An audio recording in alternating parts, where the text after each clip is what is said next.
From Little League to the big leagues and everywhere in between.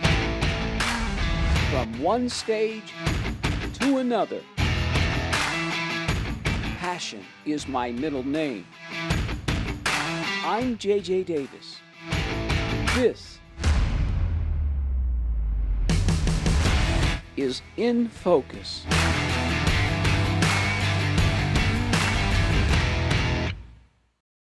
Now, I've been in the television business in one way or the other since 1978. So I've met a lot of people. And I can honestly say in all my years that this is the nicest guy I've ever met in the industry. Now, you all know him as the sports director at KETV, but I know him as a really nice guy, no ego. And that's rare in this industry, right, Andy? Yeah. So joining me right now, In Focus is honored to have KETV sports director Andy Kendeigh. What do you make of that? Well, let me see. I think I've got, yeah, thank you. You're too kind. It's been a while, JJ. I've known you for what, 14, 15 years now. But when you hear people say that about you, and I'm sure I'm not the first guy, how does that make you feel? It makes me feel good. It always goes back to, what your parents say. Just don't be a jerk. Right, you can't say yes, you don't be a jerk. Right. And that's really what you try to live your life by, right? Now, your parents married 58 years. Yeah. What did you get from them? Your mom, Mary, your father, Donald. Yeah, they taught you that it's not all rainbows and sunshine. No, that's for sure. Not, that's for sure. I mean, really. I mean, honestly, they did teach you that marriage is a journey and it's hard, right? That's right. But they also told me that family's at the forefront, and that's really the key. And I think that's what the big lesson is that no matter what happens, all this other stuff going around in your lives, right, it all comes back to family. What were you just saying to me off camera about your parents? Mother died 2021. Yeah. Father died 7 weeks later. Yeah. What did you say about that? I said, people always say, "Oh, it's so sweet. Your dad couldn't live without your mom." And when I was doing the eulogy for my father, I said, that's kind of the common narrative when one parent passes. It's right obvious, after, right? Right. And I said, this couldn't be further from the truth. My mom was probably looking at the gates and said, "Really, Don? You 7 weeks? That's all you could last without me?" So, we joke about it now. And that was another lesson that you mentioned, is that humor was very, very a big focal point in my house. Right. We had big family gatherings. Holidays were awesome right. at our place, but it really revolved about humor. And I grew up with 4 siblings, 2 older brothers, 2 younger sisters. And if you couldn't take it, that's right. You were gonna dish it out, but you could take it. You were one of 5. I was one of 5. Yep. You grew up in Arlington Heights, Illinois. Were you the biggest, we've talked about before, the big freaky kid that was just bigger than everybody else? Or were you the special athlete growing up that was just better than anybody I else? was the big freaky kid that just happened to have a smidge of athletic talent. I haven't grown since 8th grade, JJ. So, I was the guy in grade school when we first started playing football that they had to put stripes on your helmet because if you touched the ball, they would whistle to play dead because they didn't want to hurt the little kid. And this is the God's honest truth. So I was a double striper. So every time, I blocked a punt when I was in 5th grade and I returned it for a touchdown and they said, "No, the ball is dead where you touched it." I'm like, that's not cool. But yeah, I was, I probably weighed more in 7th grade than I do now. Man. Yeah, and then I kind of did one of these, and then back my senior year when you might have seen the neck roll picture. Yeah. My senior year. Yeah, I saw it. Yeah, big neck roll, Brian Bosworth. And I was tipping the scales about 250, 260 back then. But my God. Then you go to college. And yeah. Did you have any sports heroes growing up? Who were yours? Oh, my God. Walter Payton. Sweetness, baby. He is my all-time number 1. Yeah. Walter Payton was my guy. He was incredible. I grew up a huge Bears fan. And so it was right when they were starting to get good. Right. 77, they make the playoffs. 79, right. They make the playoffs. Right. And then obviously in the mid 80s when they made that Super Bowl run, when they finally figured out how to play defense, that was amazing. Yeah. So that was my team. Of course, the monsters of the Midway always in the old days used to know how to play defense. Yep. When did you know? Yeah, I think I might want to cover sports for a living. Early. So I had heroes. when you asked me about athletic heroes, I also had people in the media that were my hero. Jack Brickhouse, Right. Harry Carey, but also local guys in Chicago. Yeah, Harry Carey, right. But local guys in Chicago, guys like Mark Giangreco, who's now out of business, but Tim Weigel, who's passed. Those guys, Weigel especially, to a certain extent, Giangreco, though he was later in my journey, but Weigel was a guy who people don't know about, but if you knew Tim Weigel, he had a segment called the Weigel Wieners, and he would give it out to some goofy sports play, and it kind of taught you that local sports is not just about the scores. And that was in the early days when we figured out different kind of hooks absolutely to grab the audience. JJ, he did this story with Walter Payton, and Payton was a drummer. I don't even know if you know this, but he was a drummer, and Weigel went to his house and played drums with him. And I thought, this is the coolest thing. Now, I didn't realize that this thing took weeks to set up, and you had to get with his people and do that. I mean, I just thought, God, Tim Weigel's hanging with Walter Payton. This is pretty cool. And I think I knew early on. And back to the Brickhouse thing, that was first my original dream. It was to do Cubs games. Like that was I wanted to do Cubs games on the radio or on television or whatever. I would come home after school and broadcast games, turn the sound down and broadcast games. That's how I was, and then I would play these games, the dice baseball. Yes, I remember those games. I was a Yappa guy. I used to keep score when we played with scores. I would play whole seasons, yes. And I would call the games as if it was real. And I still have tapes at home somewhere. Dag. Yeah. So you graduate from Wisconsin. You get your first job in Madison. Yeah. Then you go to WISN in Milwaukee. You're there 11 years. Yep. So let me backtrack. So I graduate in college in 91. By the way, Wisconsin won 7 football games. Oh, here we go. In my 4 undergraduate years. Okay. Barry Alvarez's first year was my senior year in college. So I graduate. There's a gap, 91 to 93. So more than 2 years out of college, I don't have a job. And I'm watching all my buddies, all my fraternity brothers. I've been there. And they're all going through the roof, and they're all paying for dinner, and I'm eating Campbell's soup, right? And there's nothing against Campbell's soup. It's fantastic, but I'm eating ramen, whatever. That's right. That's mac right. and cheese. I can make a mean mac and cheese. Because we all think that we're better than everybody else, but you know what? It's all the same. Yeah, that's right. And then finally, I'm interning back in the days where you could intern whatever you wanted. So I stayed in contact with the guy who is one of my best friends, my mentor, Jay Wilson, and he allowed me to stay on at the station. And then finally, more than 2 years, 2 months, they had an opening, and I worked part-time. I was making $175 every 2 weeks, and I couldn't care less. All right, you're there 11 years. You get married, you have 3 kids. Now I want you to give me your best Packer story up and down I-43. Best Packer story covering Green Bay, one of them. All right, so 7 years on the air in Madison, 11 years in Milwaukee, and we're going back and forth. It's kind of like Lincoln to Omaha. But it's a little further to Green Bay. That's more equivalent to Madison and Milwaukee. But up to Green Bay, it's like a 2-hour drive.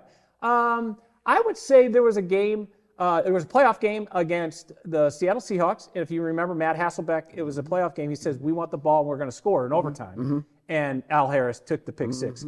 Well, that game, there was a blinding snowstorm. We had to drive back because we had to fly out the next day. If memory serves, because I had to get a flight for the next round's game. Oh, my gosh. And it took us about a drive that normally takes 2 hours, took about 5 hours. So, but that's what you do.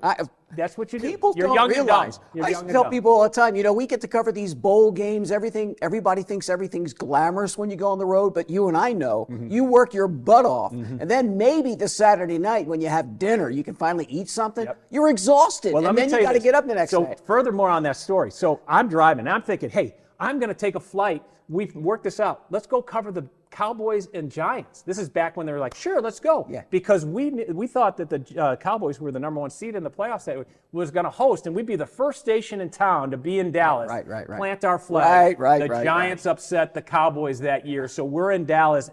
We got there in the 4th quarter. And I'm like, oh my God, this is blowing up in our face. It's perfect, the scenario. The Giants have beaten the Cowboys. Now what do? Well, we do a couple stand-ups. We get back in the car. Then they say, no, you're going to New York to cover the Giants that week. So that's a good story because of everything that's the way it kind of used to be when. Yes, because I can relate to that. When I was in Scranton, I covered the Phillies in spring training. Clearwater, Florida. Then they go, why don't you drive to New Orleans in this satellite truck? Remember, it was a big deal back then? Yeah. Why don't you go to New Orleans and cover the Final Four? We didn't even have credentials, but I remember I stood on top of a building next to the Superdome. I've got my IFB and I can't even hear, and I just start talking. So I recognize and What year was the understand. Final Four?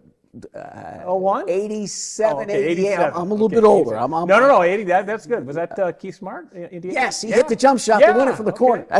There you go. That's exactly right. So you get the sports director gig here in Omaha from WISN, and at the time you said it was probably the toughest decision of my professional life. Why? Because of family. Because of family. But your wife's from here. Yeah, but my wife's from here, and her mom was here. She was still with us then, and it was terrific, but it turned out to be the greatest move ever. You know, sometimes you just got to take a crack, and in Milwaukee, I was the number 2 guy. Right. And the number 1 guy, great friend of mine. Right. And he wasn't going anywhere. Right. He was a local guy, Dan Needles, great guy. And so I was like, I want to be a sports director. Where can I go? So I stayed within the company, and then that's all right. Now I had a former baseball coach tell me it's pretty easy when you're sitting on this side of the desk. How was it so now that you're sitting on the other side of the desk? Totally different. And Dan tried to tell me, like, hey, when you get into this job, you're going to have to deal with a lot of stuff. Right. A lot of days, JJ, as you know, you'll get in and you'll do everything but what you thought you were hired to do, and that is do the 6 and the 10 and what have you. You have to wear so many hats. Yeah, you've got to be an administrator and psychiatrist. That's right. And you know, so you're doing a lot of different things. And so, so that I think that was the biggest adjustment. All right. He's also an author. He wrote a book, 2009, and get a load of this title. The Best Wisconsin Sports Arguments. Yeah, any great sports fan should know. And that actually came about, like, a buddy of mine was looking for a guy to write it, and he knew I was in media in Milwaukee, and I said, well, why don't I get to take a crack at it? Right. And it was for a guy who's written a book, you know exactly. It's a long process. It's a process, and you think, man. Oh, it's going to take. Yes. I'll have a couple nights after, have a couple pops, and I'll write something. It'll be easy. Yes. And, oh my goodness, it was a long journey. Now we could write a book about your journey here. You've had a medical problem. You had a spinal infection. Tell the people about that and update it for us. Oh, I'm doing much better. Thank you for asking. It was called osteomyelitis. It's a kind of a bacterial infection that lodged in my spine and my bloodstream. But the great doctors at Methodist really did some great work with me. And it's something that is totally fluky. You don't get it from, like, I asked the docs, tell me what not to do so I don't do this again. And they said, this is just a fluky thing. You just kind of won the lottery. I'm like, this is the worst lottery I've ever won. But yeah. You missed the Men's College World Series. Everybody was talking about it. I missed my daughter's graduation from high school. Oh my gosh. But I hope she's not watching. But let's just say high school graduation on the iPad, PGA tournament at the same time. Oh my gosh. It was terrible to miss it. Don't get me wrong. I'm making light of it. It was a terrible time. I was in the hospital for 5 days. And I even asked, they said, if you had a choice to go to the graduation or the graduation party, we could probably get you out for an hour. All right. So that's what we did. Speaking of fathers, 1994, your father's honored at halftime of the Fighting Illini football game. Yeah, you did your homework. King Dad. He was very proud. He wore the crown very proudly, as you put it.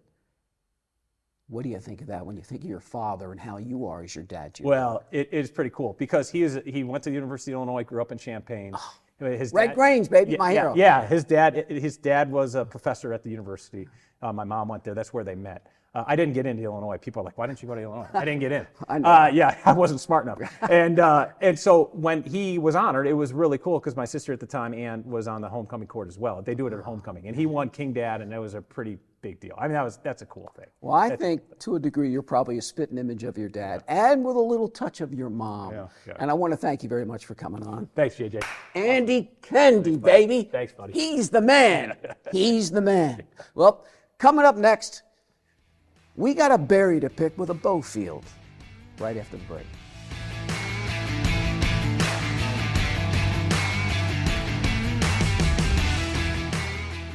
Family. When I think of this woman, I think of family. Not just with her immediate family, her family heritage, but the whole world. She puts up a mirror to the world, to everybody she knows. It's family. I also think of this lady as a Renaissance woman. All things arts. She does everything. She continues to grow and grow and grow. And joining me right now is a playwright, novelist, arts education professional, but most importantly, I think you'll agree, a mom. Yeah. Beaufield Berry. Hi. You're a mom. Oh, yeah. All right, I got to get your opinion on this. I'm ready. What do you think of sunflowers? I hate them more than anything on the planet. I hate them. You are an open book. I mean, I saw that stuff on Facebook and I said, I'm going to get it with the sunflowers. So why do you hate sunflowers? They terrify me. Why are they 8 feet to 10 feet tall? Why are they looming over me with these giant heads like they're going to eat me? Why do they have these giant leaves that are just like arms? Like you can't, my worst nightmare would be running through a sunflower And why field. do I think a Little Shop of Horrors? Yeah, exactly. They're weird and people are weirdly. All right. Now, Don't want to. when I have Upset researched the you, sunflower when I've lovers. looked you up, yeah, we don't want to upset the sunflowers. The one word comes to mind for me. Everything that you do, printed word, spoken word, truth. You speak truth. Yes. I mean, I've tried to. I think that informs the way I want to live my life, like inside of integrity and the way that I want to approach my work. Because if I'm approaching my work from a place of truth, then it has the best chance to relate to as many people as possible. And how do you think you've done? I think I've done pretty well. When we were doing Six Guns Running, which is my Black Cowgirl musical, right? And I saw, and that musical is based in history, and it's based in these women's real lives and real triumphs and tribulations. I saw a bunch of white men out in the audience crying, and I was like, got 'em. That's how I knew. All right, let's talk about your history. Grew up in Omaha. You were homeschooled. Yeah. Homeschooled. And you said at a very young age, I kind of knew that I had a talent and I wanted to be a writer. But I also stretched the stories a little bit, so to speak. I think the word you used was fibbed. Yes. Oh, you mean growing up? Yes, Yeah. as a little child. We all do. Oh, of course we do. Yeah, I was just exercising my creative liberties. I like that. Creative liberties. That's a great way to put it. Yes, I also went to, before I was homeschooled, I went to some very strict religious schools for a couple of years. And so I told them, like, I had a sister and she was in the and I don't know, maybe I thought I did. Well, you've always said that writing comes natural to me. Mm-hmm. It's like breathing. I cannot not write. That's right. That's right. It's not like a vocation that I could just like put down and never come back to it. It's part of me. Well, it was part of you, what, back in 2006, your mom, bless her heart, Pamela Joe. Yeah. You're not really sure, life 20s were all that way. We're not trying to figure things out. And she submits some of your work Yeah. to the Great Plains Theater Conference. Yes, she did. And I was living in New Jersey at the time. And in that early 20s, like trying to find yourself Yes. thing. And she said, you're a writer and I'm submitting your work and I paid off your tuition. So That's a they'll good accept thing. you. That's a good thing. I was like, thanks for that. And it was accepted. And that really was a turning point. Because not just because the work was accepted, but then I went to the conference and I started seeing people who were doing what I wanted to do. Right. And could help guide my, here it is again. Right. Yeah. You've said you're the unofficial ambassador for GPTC. Well, I was for years, specifically. Story time with Beaufield. Story time. Specifically before the kids came in. But I would, Great Plains Theater Commons now is such a huge part of my life. It's been going on, this is the 20th year. And so for those first 12 years, I would be at every single party. Wow. I would be driving around Broadway writers, taking them up to the bakers to get beer. Wow. Wow. Showing people around Omaha and making the best friends of my life. Talking about kids, let it shine. Yeah. You claim that your firstborn, Shine, inspired you to write. Mm-hmm. And you also claimed that when I had my child, I wasn't just a participant, quote unquote. I was a career playwright. Yeah, absolutely. I think having kids, you can go two ways. You either go full in on the mom boat and you can kind of lose yourself in that. Right. Or you can like really figure out who you are so that you can help guide them into who they are. And that's the path that I found myself on. And the path that you took you to a show called The Upper Room. Yeah. That had its world premiere in Denver. 100 pages, took you 3 nights. Yeah. How did that creative process work? I was haunted by my ancestors.